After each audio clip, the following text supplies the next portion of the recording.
Olá, que tal? Você pode ter visto por aí que a misoginia virou crime no Brasil, mas isso não é exatamente correto. E entender isso é muito importante. Eu sou Ana Clara, professora e pesquisadora, e aqui a gente fala sobre história, feminismos e educação.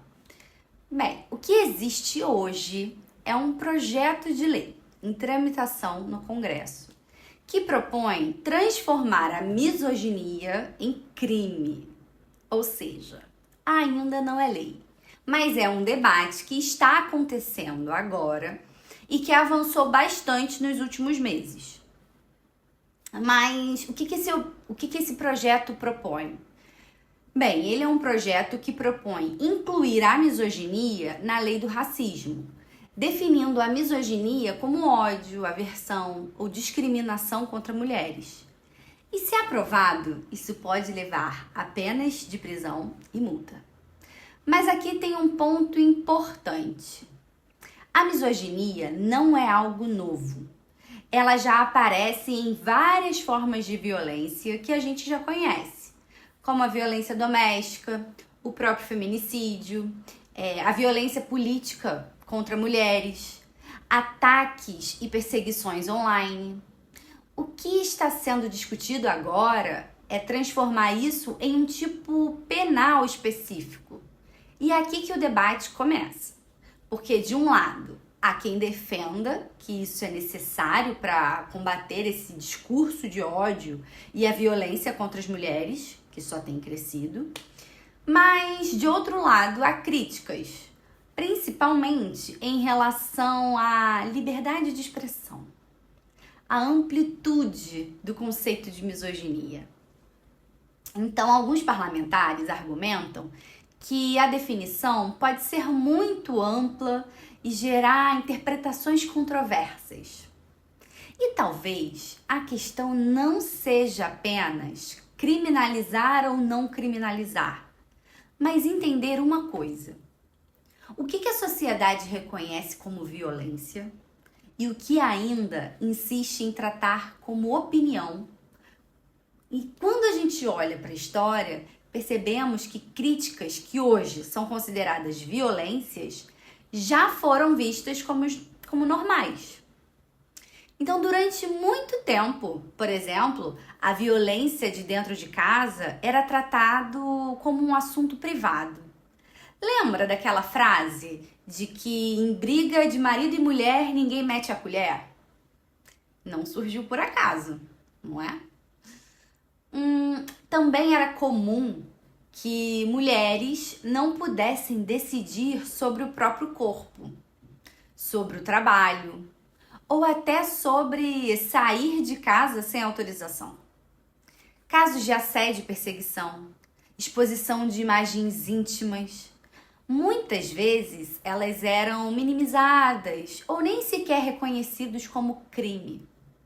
E várias dessas práticas só começaram a ser enfrentadas de outra forma quando passaram a ser reconhecidas na lei.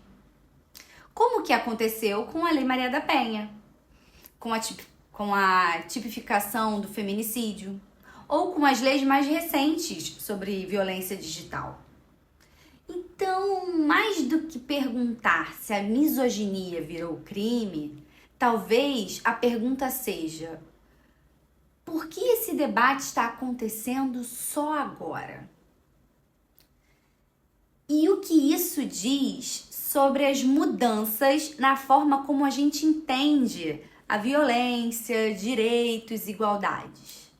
Os casos de ataque, perseguição, exposição e deslegitimação de mulheres também não são novos. E recentemente, por exemplo, a própria Maria da Penha, que dá nome à Lei de Combate à Violência Doméstica, foi alvo de uma campanha de desinformação e ataques públicos para desacreditar a sua história.